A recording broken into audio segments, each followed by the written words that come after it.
ಬೆಳವಣಿಗೆ ಆಗಿದೆ.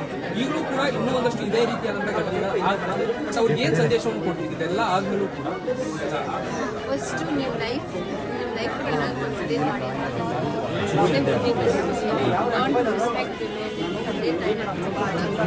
ಕೆಲಸ ನೋಡಿ ಬ್ಯುಸಿಯಾಗಿ ನಾನು ಹೇಳಕ್ಕೆ ಇಷ್ಟಪಡ್ತೀನಿ. It's the ideal brain that does all the ideal brain is there ಅಂತ ವರ್ಕ್ಶಾಪ್ ಅಂತ ಹೇಳ್ತಾರೆ ಯೂನಿವರ್ಸಿಟಿ.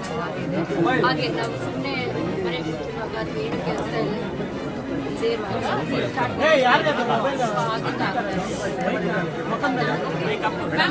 ಸ್ವಾಮಿ ಸಾವಿಗೆ ನ್ಯಾಯ ಸಿಗಬೇಕು ಅನ್ನೋದು ನಿಮ್ಮ ಆಸೆ ಆಗಿತ್ತು. ಈಗ ಈ ಎಲ್ಲ ಬೆಳವಣಿಗೆ ನೋಡಿ ಆ ಕುಟುಂಬದವರು ಕೂಡ ಒಂದಷ್ಟು ಖುಷಿ ಪಟ್ಟಿದ್ರು.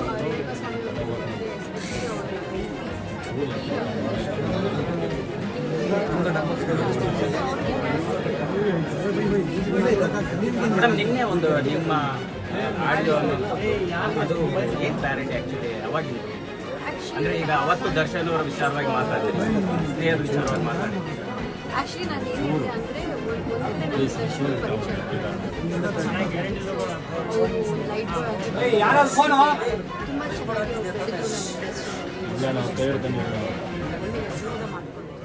ಸೊ ಆ ಒಂದು ಅವರು ಗ್ರೋತ್ ನೋಡಿ ನನಗೆ ಹೆಮ್ಮೆ ಆಗ್ತಾ ಇದೆ. ಯಾಕಂದರೆ ಏನು ಇದ್ದರು ಬಂದು ಇಂಡಸ್ಟ್ರಿ ಮಾಡಿ ಮಟ್ಟಿಗೆ ಬೆಳೆದಿದ್ದಾರೆ ಅಂದರೆ ನನಗೆ ಖುಷಿ ಆಗುತ್ತೆ.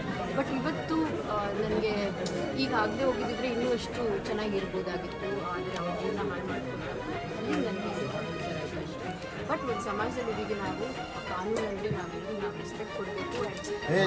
ಕಾನೂನು ಪ್ರಕಾರ ನಡ್ಕೊಂಡ್ರೆ ನಾವು ಸಮಾಜದಲ್ಲಿ ಒಂದು ಒಳ್ಳೆ ದಾರಿ ನಾವು ಎಲ್ಲರೂ ಹೋಗ್ಬೋದು. ಸೊ ಹಾಗಾಗಿ I am very happy with the judgement and I thank you Supreme Court for giving ಮತ್ತೆ ಇಂಡಸ್ಟ್ರಿ ಒಂದು ದೊಡ್ಡ ಲಾಸು ಫಿಲಮ್ಗಳು ಚರ್ಚೆಗಳು ಲೆಕ್ಕಾಚಾರಗಳು ಡೋಂಟ್ ಮೂವ್ ಫ್ರಮ್ ಸೊ ಅಂತ ಏನು ಕಲ್ತಿದ್ದೀವಿ ನಾವು. ದೊಡ್ಡ ಹೀರೋ ದೊಡ್ಡ ಬಜೆಟ್ ಏನು ಬೇಕಾಗಿಲ್ಲ. ಅದೇ ಚೆನ್ನಾಗಿದ್ದರೆ ಫ್ಯಾಮಿಲಿ ಆಡಿಯನ್ಸ್ ಬಂದು ನೋಡಿದ್ರೆ ಸಿನಿಮಾ ಇದು ತುಂಬ ಸರಿ ಹೇಳ್ತೀವಲ್ಲ ಮೇಡಮ್, ಸ್ಟಾರ್ಗಳ ಸಿನಿಮಾಗಳು ಬಂದರೆ ಮಾತ್ರ ಜನ ಥಿಯೇಟ್ರಿಗೆ ಬರುವಂಥದ್ದು. ಅದನ್ನು ನೀವು ಹೆಂಗೆ ಬಿಲೀವ್ ಮಾಡ್ತೀವಿ ಅದಕ್ಕೆ ಸೂ ಫ್ರಮ್ ಸೋ ನೋಡಿ ಅದು ಎಲ್ಲ ಹೊಸದು ಜೆ ಪಿ ಕೂಡ ನಮ್ಮ ಸಿನಿಮಾದಲ್ಲಿ ಮಾಡಿದ್ದಾರೆ ಆ್ಯಂಡ್ ಸೊ ಅದರಿಂದ ನಾವು ಎಷ್ಟೋ ಕಲಿಬೋದು. ಯಾಕಂದರೆ ಬಿಗ್ ಬಜೆಟ್ ಬೇಕಾಗಿಲ್ಲ, ದೊಡ್ಡ ಮ್ಯೂಸಿಕ್ ಬೇಕಾಗಿಲ್ಲ, ಕತೆ ಚೆನ್ನಾಗಿದೆ, ಚೆನ್ನಾಗಿ ಸಿನಿಮಾ. ಮೇಡಮ್ ಇನ್ನೊಂದು ಈ ಡೆವಿಲ್ ಸಿನಿಮಾ ಕೂಡ ಈಗ ಬಿಗ್ ಬಜೆಟ್ ಸಿನಿಮಾ ಪ್ರೊಡ್ಯೂಸರ್ ದುಡ್ಡು ಹಾಕಿರ್ತಾರೆ. ಒಬ್ಬ ನಟ ಈಗ ಜೈಲ್ಗೆ ಹೋಗಿರ್ತಾರೆ, ಸಿನಿಮಾಗೆ ಇಂಪ್ಯಾಕ್ಟ್ ಆಗುತ್ತೆ, ಸಿನಿಮಾಗೆ